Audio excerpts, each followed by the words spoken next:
Kumusta po kayo? Bago po ang lahat, first things first.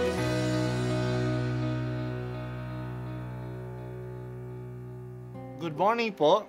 Sinisimulan po natin ngayon ang first things first. At dito po, tinatalakay natin sa unang bahagi ng umaga natin ay ang first readings na binabasa po sa banal na misa. Ito pong tinatalakay natin kasi madalas po marami na tayong alam tungkol sa gospel readings. Pero konti po ang nagsasalita sa first readings. Pero ang first readings, bahagi din po yan ng Biblia, ng banal na kasulatan. Kaya susubaybayan po natin ang mga first readings, basahin po natin at kuminsan kailangan ng basahin ng 2 o 3 beses bago maintindihan kasi hindi po tayo familiar sa mga istorya at sa mga kaisipan na tinatalakay dito.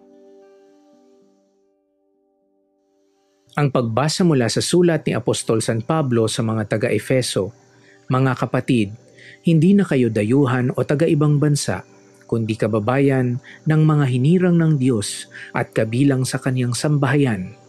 Kayo'y itinayo rin sa saligan ng mga apostol at mga propeta, na ang batong panulukan ay si Kristo Jesus. At sa pamamagitan niya, nagkakaugnay-ugnay ang bawat bahagi ng gusali at nagiging isang templong banal. Dahil din sa inyong pakikipag-isa sa Kanya, kayo may kasama nilang naging bahagi ng tahanan ng Diyos sa pamamagitan ng Espiritu. Ang salita ng Diyos. Salamat sa Diyos. Ngayon po ay kapistahan ng isang apostol ni Kristo, si Santo Tomas. Kilala si Tomas na Doubting Thomas dahil sa pagdududa niya na si Jesus ay muling nabuhay kahit na siya ay nakita na ng kanyang mga kasama. Sa sunod ng pagpapakita ni Jesus at nandoon na si Tomas, siya mismo ang kinausap ni Jesus na ilagay ang kanyang daliri sa kanyang kamay at ang kanyang kamay sa kanyang tagiliran. Pinagwikaan siya ni Jesus na maniwala na at mas mapalad ang naniniwala kahit hindi nakakikita. Pero dahil sa kakulangan ng paniniwala ni Tomas, mas tumatag ang ating pagtanggap sa muling pagkabuhay ni Jesus. Dahil kay Tomas, mas tumatag ang pruweba ng muling pagkabuhay ng Panginoon. Si Tomas din ang nagtanong kay Jesus na hindi nila alam kung saan siya pupunta. Paano nila malalaman ang daan? Ang sagot ni Jesus sa tanong na ito ay nagpatatag din sa atin sa paniniwala na si Jesus ay pupunta sa Ama at siya lamang ang daan patungo sa Ama sapagkat siya ang daan, ang buhay at ang katotohanan. Ang mga sinulatan ni Pablo sa Efeso ay marahil hindi mga Hudyo. Pinatatag ang loob nila ni Pablo na kahit hindi sila Hudyo, hindi naman sila dayuhan sa simbahan ng Diyos. Kababayan din sila ng mga hinirang ng Diyos sa pamamagitan ng kanilang pananampalataya kay Kristo.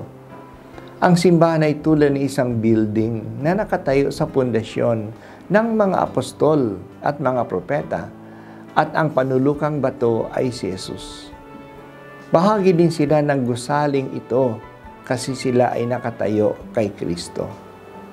Ang membership natin sa simbahan ng mga mananampalataya ay ang ating pagtanggap kay Jesus at ang ating pamumuhay na kaisa niya. Napakahalagang si Jesus para sa atin. Pinag-iisa tayo sa simbahan dahil sa Kanya. Pero nakikilala natin si Jesus dahil sa mga apostol. Nakikita natin ito sa kaso ni Santo Tomas.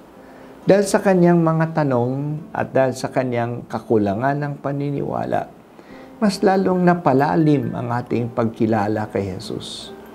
Oo, natanggap natin ang pananampalataya dahil sa mga apostol.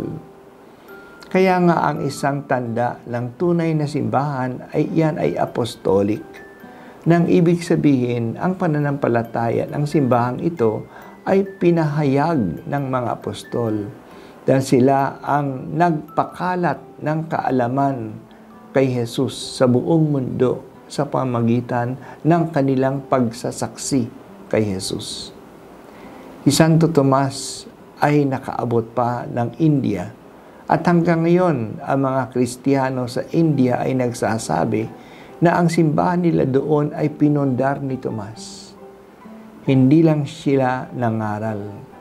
Pinuntahan nila, pinatutuhanan nila ang kanilang pangangaral sa pagbuhos na kanilang dugo para sa mga pananampalataya. Si Tomas ay maaring pinatay sa India. Doon niya inalay ang kanyang buhay upang ipahayag si Jesus. Salamat o Panginoong Jesus sa mga apostol na iyong pinadala upang ipahayag ang inyong mga katuruan sa buong mundo.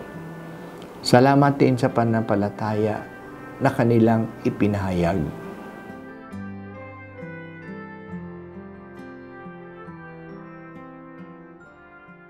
At ako po ay si Bishop Broderick Pabilio dito sa First Things First.